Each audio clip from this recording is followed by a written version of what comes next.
It's my pleasure to welcome to the program for the first time. He's running for City Council here in 2018. We're inside 3 weeks away. Victor Bershinsky is in studio with me. Good morning. How are you today? Good morning. Doing great. Just got back from a week in the mountains, so don't ask me about any current events, but other than that, I'll be good. So, what's going on? No, I'm just kidding. Let's talk a little bit about the election coming up.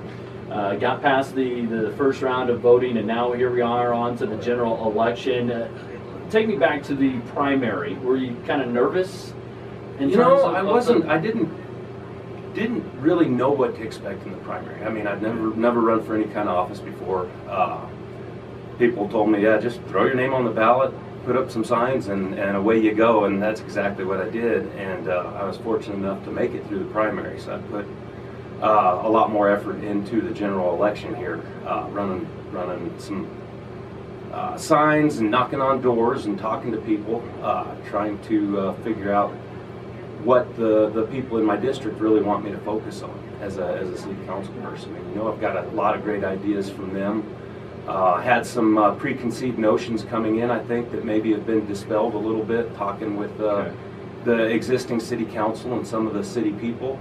And I think we've got some great ideas moving forward if I get onto the city council. So Victor's running in Ward 1, kind of the western third of the city. It's still it's the biggest of the 3 wards, if you look by kind of area property-wise, I guess. But why did you want to run? What kind of prompted this decision? I mean, you talked about put your name on the ballot, get some signs out, and go from there. But what sparked in your mind?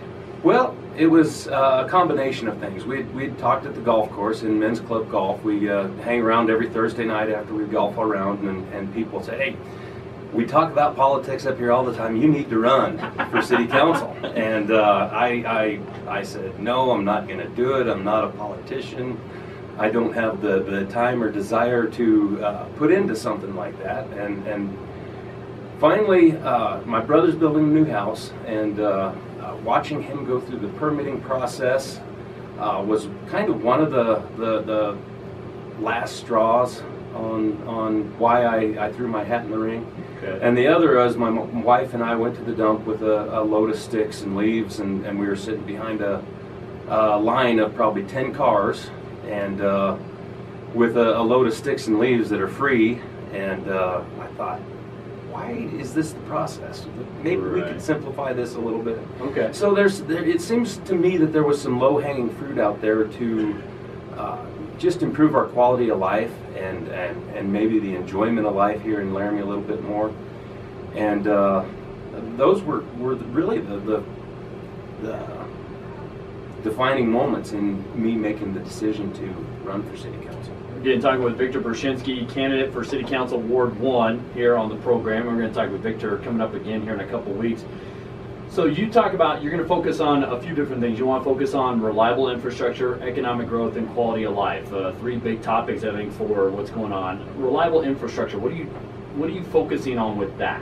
What do you mean by that? The big thing right now, of course, is the condition of our roads, the streets in the city. Not just West Laramie, which is also my district. I think eventually all our city streets need to be paved, but there's also a lot of concerns with the tree area streets and Grand Avenue and Ivinson Avenue, some of our main thoroughfares that have some pretty significant issues with them. I think we need to focus on the drainage issue first in West Laramie, and then work on getting the city streets paved a little bit at a time out there. Yeah, and that begs a question for me, because they have done some work on drainage. Obviously, the big push is to try and get more of the roads in West Laramie paved. We just passed the 6-penny tax, where the city wants to use a large percentage of what they get out of that to try and pave some of these non-paved roads.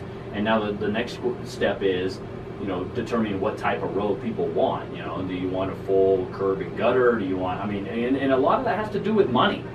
And so the reason why I kind of stopped you in mid-thought there, and I wasn't trying to be rude, was how do we go about making that long-term plan, knowing where we are from budgetary constraints? Absolutely, and that's one of the things that I've realized as I've gotten further along in this, is that Laramie simply does not have the budget right now to fully fund the infrastructure to the level that we would like to do it. And there's a few ways to see our way through that. Some of those is certainly we have to continue to go after the federal and state grant money that is available at every opportunity. We need to literally leave no stone unturned when we're looking for that federal and state grant and money for that. But I think Laramie also needs to grow. I think we need a stronger tax base here. I would like to see more retail, some larger retail here to increase our tax base, give people a true option for staying in Laramie and shopping. And I think one of the first things on that list would be something like a home improvement store, a large home improvement store that could generate some tax money here. Okay, so then that begs the question of the balance between bringing in the quote-unquote big box stores versus the local stores and the balance there. And you know, I've heard it before from small business owners on this program. I've seen their comments on some of the different things, and you know, people there. It's a delicate balance with a small town community like ours. Now, we're not small town for this state, but we are comparatively speaking here. Comparatively speaking, we are. But I think a city this size and with both the students, the development that goes on here, there just aren't a lot of options. I think if you talk to most people, big home improvement projects, big shopping trips for school clothes, anything of those nature, go over the hill to Cheyenne or Fort Collins, and people make a day of it. If we have a few more of those options here, people will hang around here on the weekend, eat lunch here, maybe go to a few other stores and shops. But for big purchases, a lot of that traffic is going over the hill. Yeah, it is leaving town, unfortunately, and that's going to be that to me is an interesting challenge of I don't care who's on city council. If you're looking at this city council or past or future, that's a tough kind of ball to juggle because of that delicate balance that we're talking about and understanding the constraints that we are in.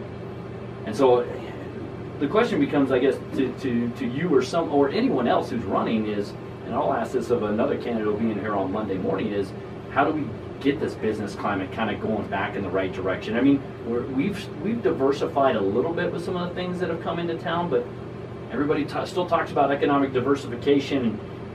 And I think a lot of the citizens want to go, how do we get there sooner? And it's not a quick process, is it?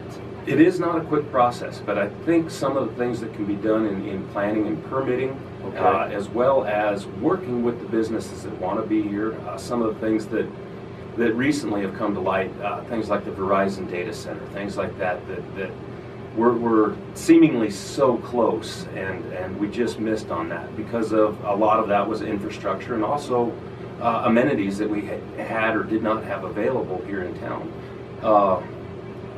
Other options such as grocery stores have been denied access just because of the cost up front, and so maybe what the city needs to work with these developers or businesses that want to come to town and work with them to help build the infrastructure rather than just laying the onus entirely on the business that's coming to town. Gotcha.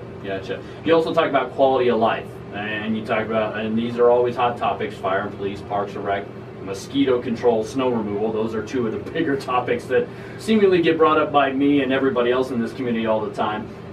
But when you talk about quality of life, what's kind of your goals when you talk about that as a focus of yours? Again, a lot of the quality of life things seem to be, might be a misconception, but seem to be a kind of a low-hanging fruit. Things like making sure the sidewalks get shoveled in the wintertime.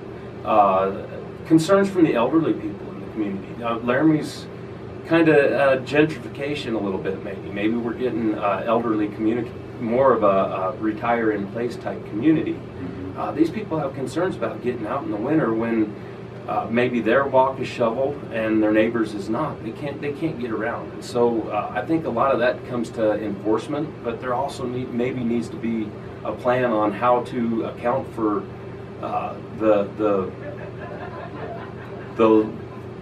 sidewalks that repeatedly don't get shoveled. Okay. Kind of the habitual offenders that Well, and then people will complain about that. They'll be like, well, then you're picking on me type of situation. Well, when they complain about then they'll say, well, the city hasn't plowed my road in ever, so why should I shovel my sidewalk? Yeah. That I don't think that needs to be our community attitude. I think it's more of a, hey, we're going to take care of our neighborhood. We're going to do what we can. The city is doing the best they can with their snow removal. That's a budget too. Diesel fuel isn't cheap. The trucks, the equipment isn't cheap. The personnel isn't cheap. And so I think there's a lot of, again, it comes back to budget. The city does the best they can with the budget they have. And I think the people, the residents, need to understand that, but also do their part to keep their part of the community clean. Well, and I think that goes back to one of your core pieces is develop community pride. Where do you feel Laramie is at from a community pride standpoint? I'm just curious as to your perspective as somebody who's been a long-time resident here. You know, I think with morale at the university, as shown by a recent survey, not doing real well. Despite that, I think Laramie, in general, people are pretty proud of the community. I think a lot of long-term residents have been here for their whole life or have made it their home, and they really like it here. But I think some of these incremental improvements can be done fairly easily and to really build that community pride. I think I'm a big fan of a lot of the things that bring the community out, things like the farmers market, Okay. Freedom Has a Birthday. I think the city can do a lot more to leverage off of events like homecoming this weekend. Plan big events around homecoming and tailgate and big athletic events, other university events and concerts. Which brings up an interesting question is, should you get elected, would you make a push, and because I know there, and I'm probably one of them, residents that talk about quote-unquote beautification projects because of, we've had past surveys that, people aren't necessarily attracted to stop all the time in Laramie because they look at it and go, well, it's kind of a little bit of an eyesore on some entryways. And I know that there are some plans to try and help that, but that's going to, again, it goes back to money, bottom line, basically. Well, and that's absolutely, I think sometimes with our development code and as stringent as it is to try to make try to create more better entrances to the city. Mm-hmm. I think they may have gone past good, shooting for great, and the people coming in and wanting to develop those businesses simply can't afford maybe to bring it to the standard that the city is requiring of them now. So maybe we need to maybe loosen those gateway standards just a little bit up front, and with maybe a plan for increasing that as the businesses come in and develop, say, okay, within 5 years we want to have this standard met, but go ahead and build your building to the exacting standards, but maybe we look at the landscaping a little bit and the requirements in that regard to maybe ease the financial burden up front on these developers. Victor Bershinsky in studio with me, running for City Council Ward 1 here in Laramie. The election, we're inside 3 weeks, folks, coming up on Tuesday, November 6th. Before I let you go, anything else you'd like to get out to the folks in the community, particularly in Ward 1 today, a message for them? I think Ward 1 residents need to be patient but consistent in requesting that the city get the roads and the infrastructure improved in West Laramie. I think it's coming, but I think we need to work with the city and try to get it done sooner rather than later. All right. With that, we'll talk to you coming up again here in a couple weeks just before the election, but I appreciate your time this morning. You bet. Thank you. And I appreciate everything you do for the high school sports, the college sports. You do great work. Thank you. It's unbelievable, the workload you put in.